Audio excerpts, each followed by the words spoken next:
أعوذ بالله من الشيطان الرجيم بسم الله الرحمن الرحيم. Assalamu alaikum guys, welcome back to my Ramadan series Understanding Quran with Nafisa. We are looking at surah An Nisa. So we're going to continue reciting from verse 58 inshallah. أعوذ بالله من الشيطان الرجيم بسم الله الرحمن الرحيم.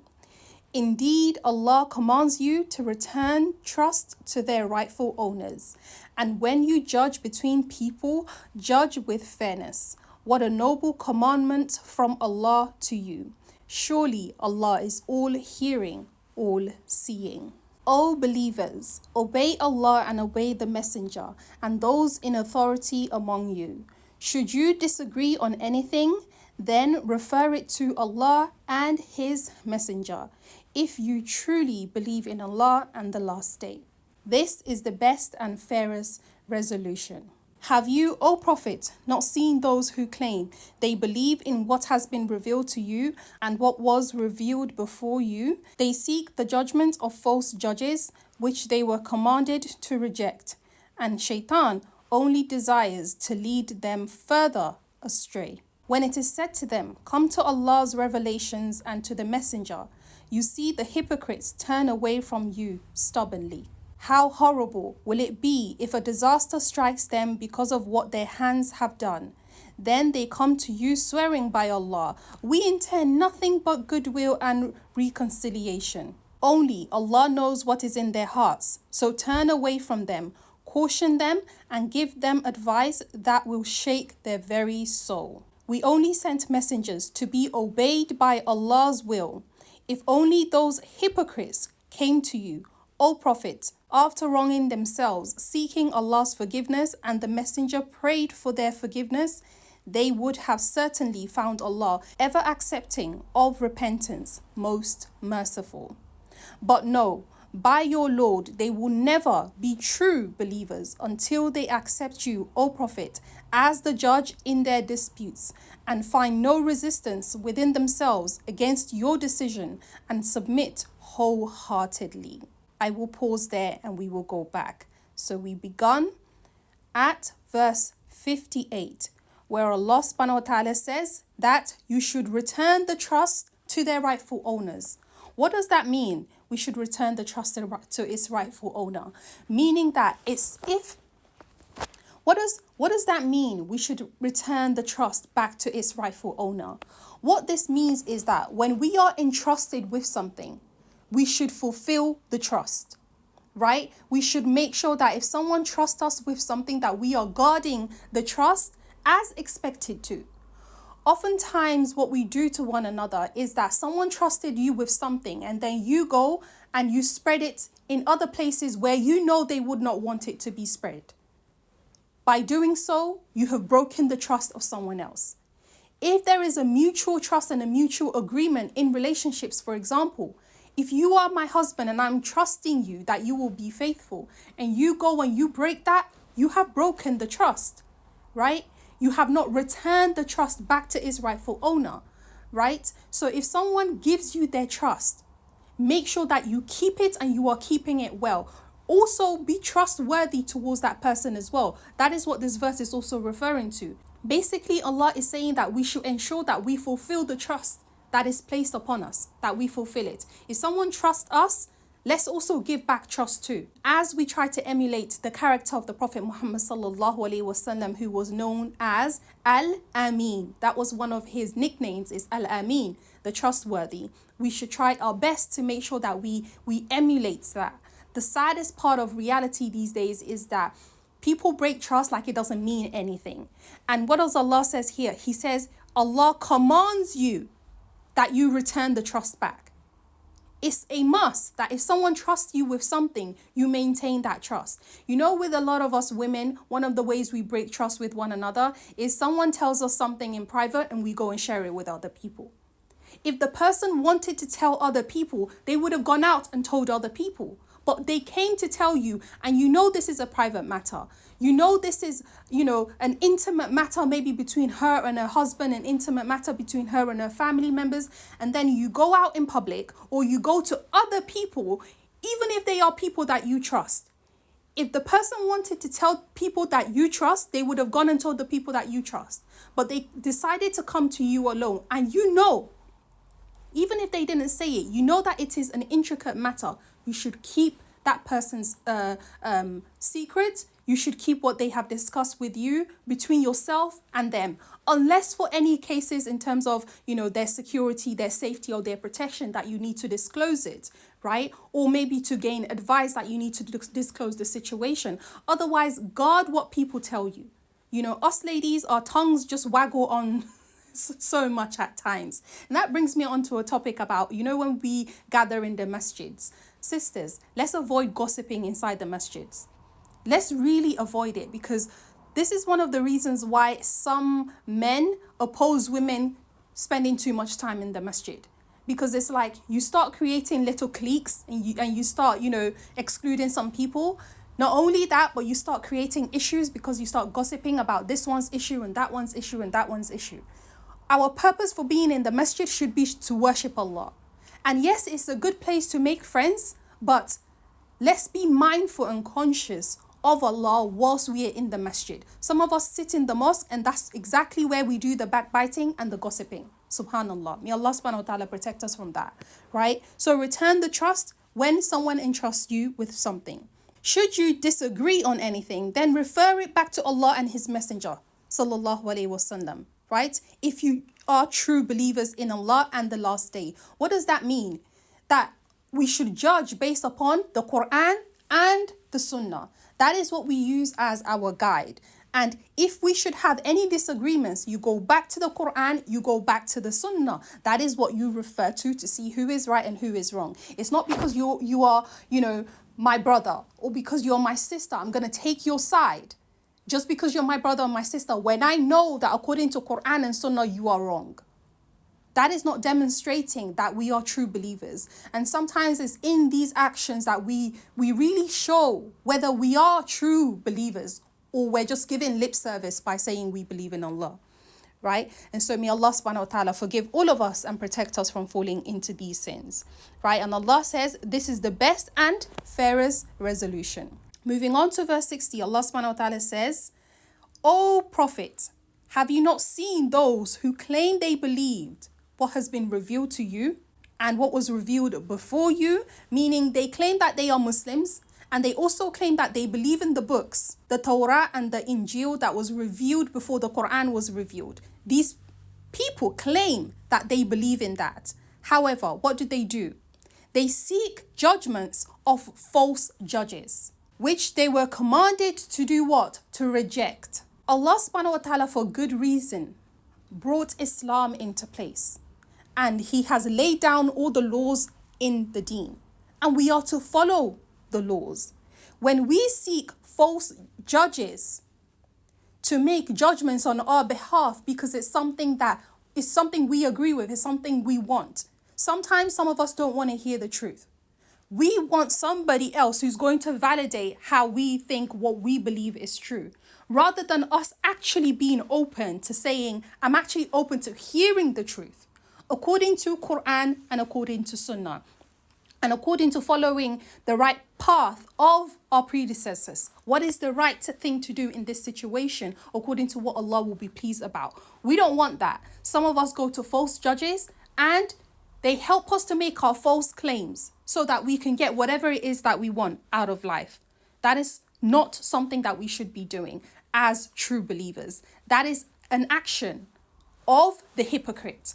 The hypocrite says he believes, but then he goes and acts in a complete opposite to what Allah subhanahu wa ta'ala talks about. And hypocrites are consistent in that behavior because Allah knows we all have flaws and we've all done things we shouldn't have been doing. As human beings, it's impossible that you would have been like an angel and done everything Allah subhanahu wa ta'ala asks of you. It is not that when you make a mistake, it makes you a hypocrite. It's that when you are consistent in that mistake making and you are not really applying what Allah and the Prophet Muhammad sallallahu alaihi wasallam has advised us to apply, that is what shows that you are really a hypocrite, and that you only give lip service and your practice is in complete opposition to what the Prophet sallallahu alaihi wasallam and Allah subhanahu wa ta'ala are teaching. Okay, and so false judgment is actually amongst the major sins in Islam. False judgment, giving false judgment, you cannot go to court and say, I swear I'm going to tell the truth and blah, blah, blah. And then you stand there and you lie. It's a major sin, okay? And something that we should avoid. Verse 61, Allah says, when it is said to them, come to Allah's revelations and to the messenger, you see the hypocrites turn away stubbornly. Meaning what? What comes to mind when it comes to this verse is actually the call to salah, right? When the verse of the call to salah of the adhan says, come to salah, hayyal al salah, come to salah. Then the next verse says, come to success, hayyal al falah, come to success. How many of us respond well to the call of prayer when it comes? How many of us?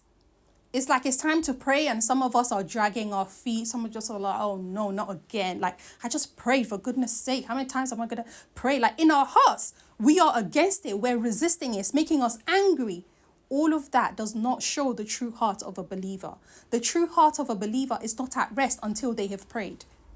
You know, I remember in some of my vlogs in the past before, some sisters would just say, Nafisa, it's just, I don't know what it is, but if I haven't prayed, there is this unease that I'm feeling. That is the heart of a true believer. When it comes to the hypocrites, reminders of Allah is annoying to them. It's boring. I don't have time for that. I've got other stuff to do. Like, this lecture's too long. Like, this is taking too long. Why am I here? Like, they just don't want to be in the presence of those who are remembering Allah, those who are discussing how to apply the deen.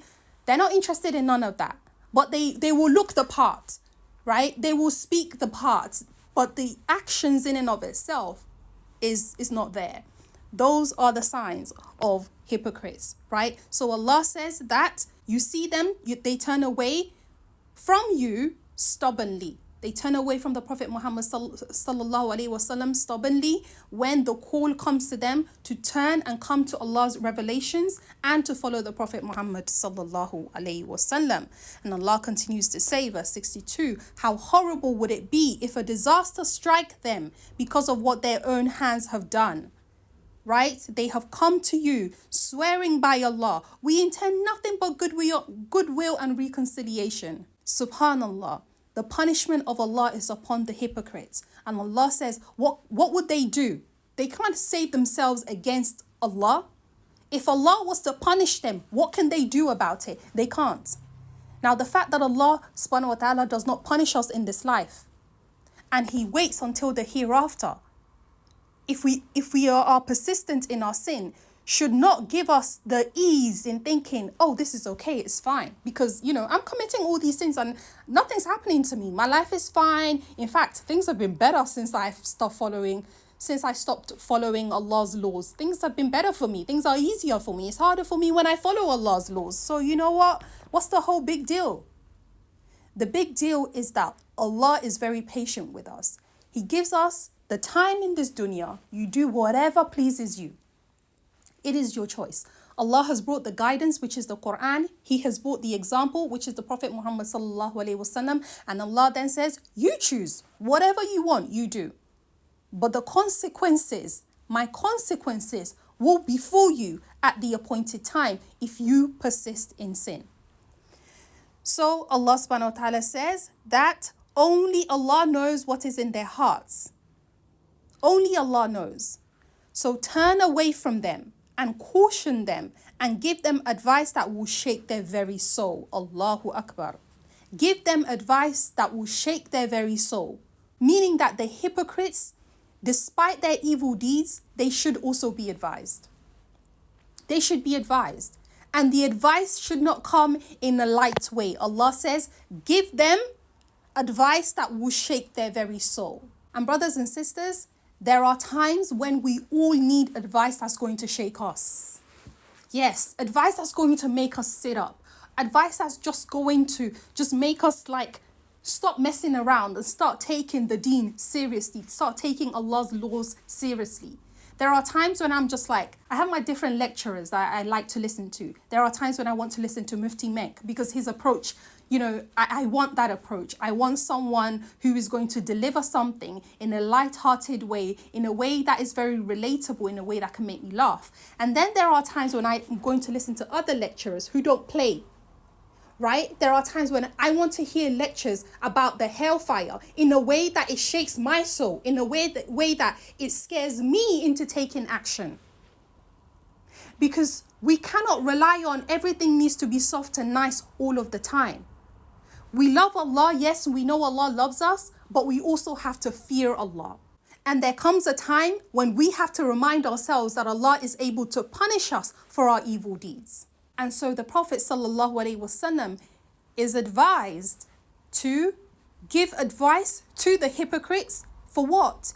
In hope that they may turn around. How do we know? The next verse, Allah subhanahu wa ta'ala says, we only sent the messenger to be obeyed by Allah's will.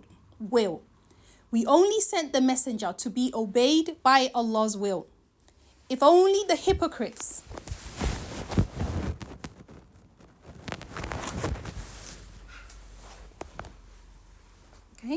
We only sent, in the next verse, Allah says, we only sent messengers to be obeyed by Allah's will.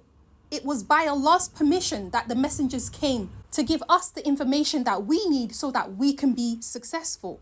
And Allah says, if only the hypocrites came to you, O Prophet, after wronging themselves, meaning what? When people behave in hypocritical ways, they think they are harming the other person. What they don't realize is the only person they are harming is themselves.